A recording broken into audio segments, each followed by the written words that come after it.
Au moins 5 personnes ont été tuées et 11 autres ont été blessées alors que la Russie continue de pilonner les villes ukrainiennes à la veille d'une réunion à Washington entre Donald Trump, Volodymyr Zelensky et plusieurs dirigeants européens dont Ursula von der Leyen.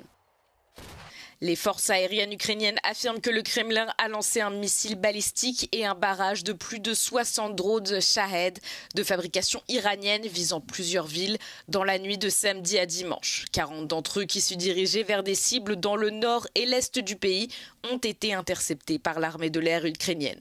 À Donetsk, 5 personnes ont été tuées et 4 blessées selon le gouverneur de la région Vadim Filashkin, alors que la Russie y intensifie sa campagne. 5 autres personnes ont été blessées à Kharkiv, cible d'une série de missiles, de drones et de bombes guidées. De nombreux bâtiments et infrastructures essentielles ont été détruits, des constructions civiles selon les autorités locales. Des milliers de personnes luttent contre les feux de forêt qui ravagent l'Espagne et le Portugal alors qu'une vague de chaleur continue de sévir dans la péninsule ibérique. Les températures élevées ont déclenché une vague d'incendies particulièrement préoccupante en Galice, à Léon et à Cáceres. Le Premier ministre espagnol Pedro Sánchez s'est rendu dans les régions touchées et a rencontré les équipes de secours. Il y a déclaré que les prochaines heures et les prochains jours seraient critiques. Les incendies ont déjà brûlé plus de 115 000 hectares, dont plus de 50 000 en Galice. Dans le Portugal voisin, environ 3200 pompiers ont combattu 9 incendies majeurs au cours du week-end. Le Portugal continental a été touché par de nombreux feux de forêt depuis le mois de juillet. Les températures élevées ont conduit à la déclaration de l'état d'alerte qui reste toujours en vigueur. Le gouvernement portugais a demandé l'aide du mécanisme de protection civile de l'Union européenne, une force de lutte contre les incendies à laquelle les pays européens peuvent faire appel en cas de besoin.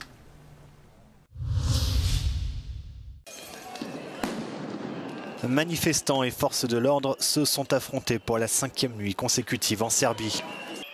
Depuis la catastrophe de la gare de Novi Sad l'année dernière, des rassemblements anti-corruption ont lieu dans tout le pays.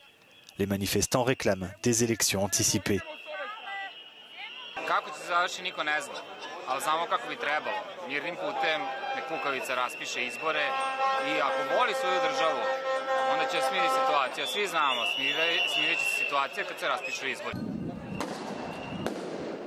Mais les manifestations pacifistes dégénèrent désormais en affrontements. Des émeutiers s'en prennent à des bâtiments gouvernementaux et des bureaux du parti du président Aleksandar Vučić. Dans la nuit de samedi à dimanche, 6 policiers ont été blessés, une 50aine de personnes interpellées. Sera-t-il bientôt possible de se baigner dans la Spree à Berlin? C'est le souhait de Flussbad Berlin, une organisation qui depuis 10 ans en a fait son combat.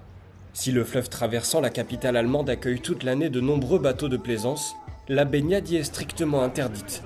Une loi qui date d'il y a 100 ans, instaurée à l'époque car la qualité de l'eau était considérée comme mauvaise. Un argument obsolète selon l'association qui assure collecter régulièrement des données sur la pureté de l'eau qui s'est, selon elle, nettement améliorée ces dernières années. Flussbad Berlin met également en avant le dérèglement climatique et les étés de plus en plus chauds que connaît la capitale allemande. Erstens ist es ein Grundrecht der Menschen, baden zu gehen. Das klingt komisch, aber wir alle sollen baden dürfen. Das Zweite ist, wir haben Klimaveränderungen und wir brauchen das Gewässer wie hier, um uns abkühlen zu können. Es ist quasi eine klimapolitische Sofortmaßnahme, die sehr leicht umzusetzen ist. Pour la 2e fois de l'année, l'association a organisé une baignade de protestation qui a attiré de nombreux Berlinois. Quelques 700 nageurs se sont jetés à l'eau, soutenus par plus d'1 millier de personnes. Also ich verfolge das, das ist ja eine Frage seit Jahrzehnten und andere Länder, Städte haben das auch geschafft, in Basel, in Paris, ich würde sagen Berlin, let's go, get it done. Freiheit, ja. Ja, wir wünschen Berlin Freiheit in Bezug auf Schwimmen. Wir sind heute hier, weil wir gegen das pauschale Badeverbot in innerstädtischen Berlin demonstrieren. Und wir sind der Meinung, das muss fallen, es ist obsolet, es ist überfällig und es ist wahrscheinlich nicht mal mehr legal, hier das Baden zu verbieten. Pour Flussbad Berlin, les autorités bloquent la levée de cette interdiction.